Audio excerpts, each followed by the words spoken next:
Let's try warming your back a little bit. Do the half bridge pose a little bit. Yeah, stay here for a while. Press the arms and lift yourself higher. Yeah, move your knees and thighs inward. Now let's see, as well as when you are here, look at here how we can assist somebody in this position. If somebody finding difficult to lift the pelvic up, we can help them to lifting the pelvic up. But remember, this is a strengthening position. Okay, this posture is supposed to be a strengthening position. But yeah, if you're working to make your spine flexible, then we can work to lifting our partner up in this position. But this is a strengthening position, so we should push our partner here down to make it challenging for them, not to make this easier for them. But yeah, if you see, if we're assisting somebody in this position for the Setu Bandhasana, how we can assisting them. Can you please bring your knees a little closer? So knees gonna be our hip width apart in this position. You're pressing the inner side of the feet, and which help us to roll our thighs and knees inward. Now I'll use the strap. So see how I'm gonna use the strap. First adjustment here. I'm going to use the strap on the sacrum spine where you tie your belt here. See, not on the lower spine, okay? Do not lift from the lower, it's really uncomfortable. So I'm going to adjust strap on the sacrum spine, which will help us to tuck the tailbone in. So I hold the strap, I use my legs to pull her knees inward. I try to pull her sacrum spine up towards me. Is okay, Lucia? Yeah? Yeah, keep rolling your shoulder down. That's it, nice. And push your chest towards your head.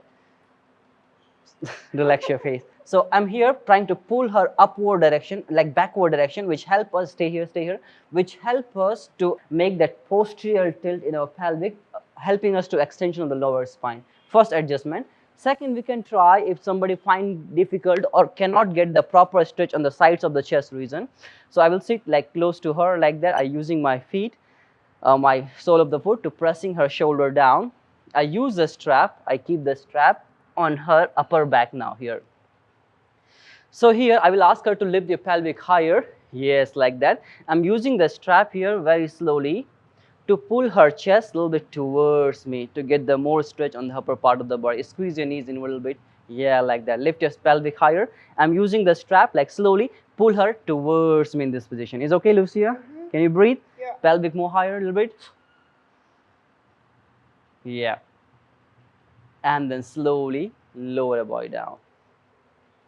Okay, very simple, and it's also good warming up for the full bridge pose, half bridge pose. Let's try now. What is half bridge and full bridge and wheel?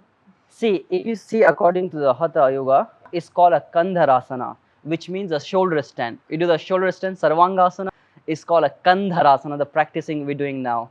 But in a English translation, we do the half bridge pose because you are not in a complete bridge pose. You make your body in the shape of the bridge, half bridge pose, easy one.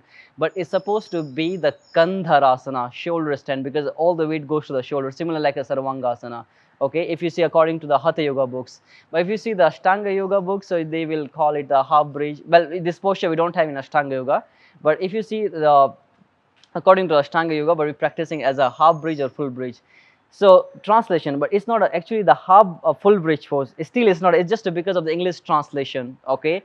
So when you're practicing the wheel pose, Chakrasana is called in Ashtanga Yoga 𝗧𝗲𝗰𝗵𝗲𝗏, upward bow pose. Okay. The bow pose in Hatha Yoga is like you lay down your belly and catch your ankle and lift yourself up.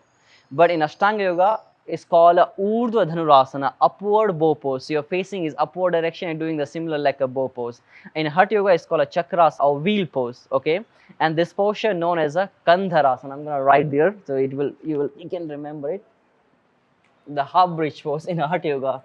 It just happened because of the English translation.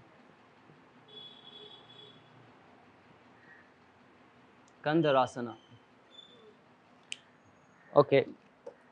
Or Setu Bandhasana. Second name also. It's the same. Yeah. That's when you put your hands together, right? Yeah. See, some call it Setu Bandhasana and some Hatha Yoga. Only in a Hatha Yoga textbook you will find some call it Khandarasana, and some book you will find if you're reading the Hatha Yoga book, you will find somewhere Setu Bandhasana. Okay, the half bridge pose. But see, there is one more posture where we also use the bridge word. Okay, this posture called Parighasana. Parighasana, Hatha Yoga book, Hatha Yoga posture, Parighasana, which is known as a cross beam bar pose, or also people call it bridge pose. Cross beam beam or beam, cross beam, sorry, cross beam bar pose. You know, its posture is like the bridge which open and close. Okay, so for example, there is a one posture, this posture Parighasana. You put your body in the shape like that. It's similar like a triangle pose. You keep your toes up, but you can go like that, and you're going to move your body in a side direction like a lateral bend. It's called a Parighasana.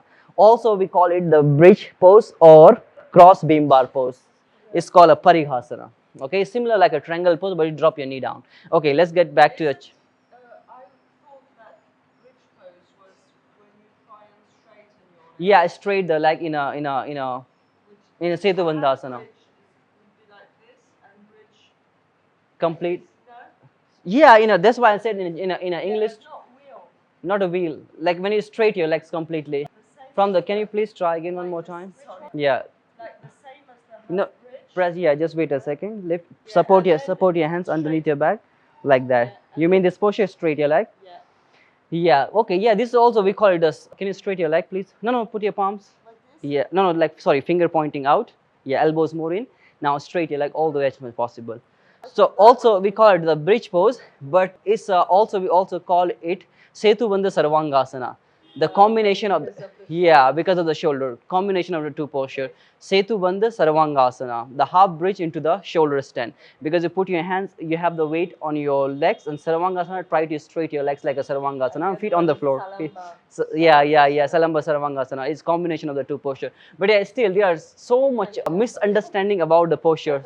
Yeah, there's so much misunderstanding about the posture. So you have to reading the name of the posture also in Hatha Yoga text and the Ashtanga Yoga textbook, because of the different form of the yoga, it created so much misunderstanding about the postures. But yeah, it's much better if you're trying to practicing through the Hatha Yoga textbook, because they are very simple and the meaningful also.